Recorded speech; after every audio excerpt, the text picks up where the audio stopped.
చిల్లర రాజకీయాలు చేస్తే రైతులు చూస్తూ ఊరుకోబోరని మంత్రి శ్రీధర్ బాబు హెచ్చరించారు. రైతులకు తాము ఎట్టి పరిస్థితుల్లోనూ అన్యాయం చేయబోమని స్పష్టం చేశారు. లగచర్ల ఘటనను రాజకీయం చేశారన్న శ్రీధర్ బాబు లా అండ్ ఆర్డర్ను బీఆర్ఎస్ తన చేతులకు తీసుకుంటుందా అని ప్రశ్నించారు. కేటీఆర్ దీక్ష చేస్తే ఏమవుతుందంటున్న మంత్రి శ్రీధర్ బాబుతో మా ప్రతినిధి శ్రీనివాస్ ఫేస్ టు ఫేస్. రైతాంగానికి సాగునీరు అందించేందుకు పత్తిపాక రిజర్వాయర్ చేపడుతున్నారు. మనతో మంత్రి శ్రీధర్ బాబు గారు ఉన్నారు.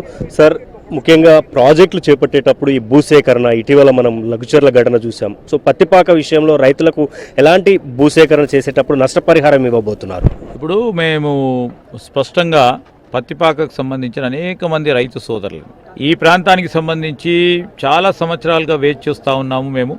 మేమే స్వతహాగా ముందుకొచ్చి చేయాలని కోరుతా ఉన్నాం.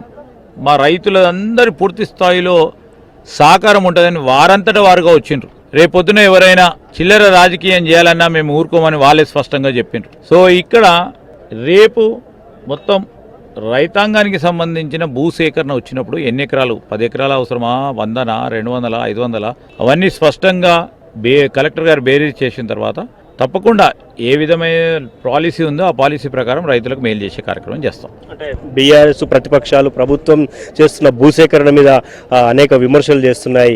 సో దానిపైన ఏమంటారు? రెట్టింపు పరిహారం ఏమైనా ఇటీవల సీఎం గారు కూడా ఒక సభలో, వేములవాడ సభలో అన్నారు. ఇప్పుడు రైతులకు మేలు చేసే కార్యక్రమం, రైతులకు అన్యాయం చేయబోం, ఈ స్పష్టతతో పోతా ఉన్నాం. లగచర్లకు సంబంధించిన అంశం కేవలం రాజకీయ దురుద్దేశంతో చేసింది.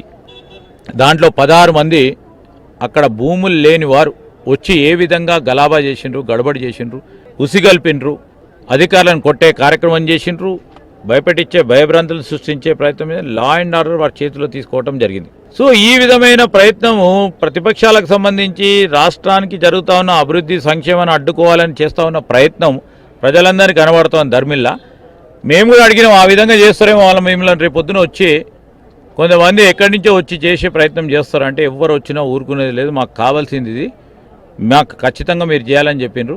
రైతులకు అన్యాయం కాకుండా మేలు చేసే కార్యక్రమం తీసుకుంటాం. కేటీఆర్ కూడా దీక్ష చేయబోతున్నారు. ప్రభుత్వ వైఫల్యాల మీద ఏం చెప్తారు?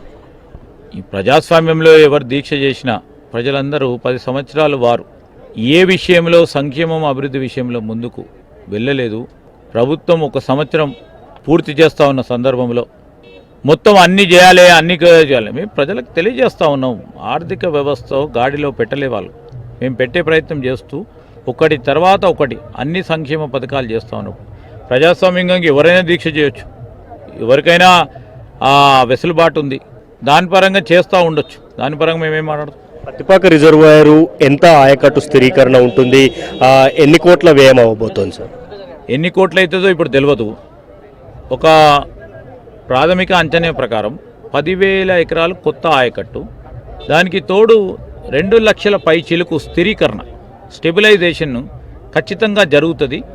ఆ క్రమంలో ఆ కింది ప్రాంతంలో ఉన్న రైతాంగ సోదరులు ప్రతి సంవత్సరం ప్రతి పంట విషయంలో, సాగునీటికి వ్యవస్థ విషయంలో పడతా ఉన్న అగచాట్లను ఎప్పటికప్పుడు పరిష్కార మార్గం ఏర్పాటు చేయాలని ఒక ఆలోచన చేస్తా ఉన్నాం.